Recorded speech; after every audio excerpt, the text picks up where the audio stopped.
Hello friends, in this video I will show you how to disable automatic update of links in Microsoft Excel. So firstly open Excel.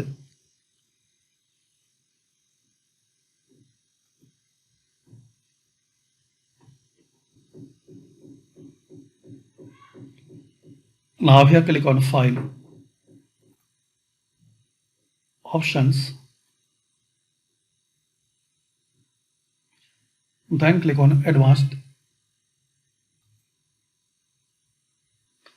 Underneath, when calculating this workbook, you will see option Update links to other documents.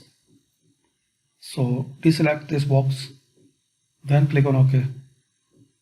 Now reopen your Excel. So this way guys, you can disable automatic update of links in Microsoft Excel.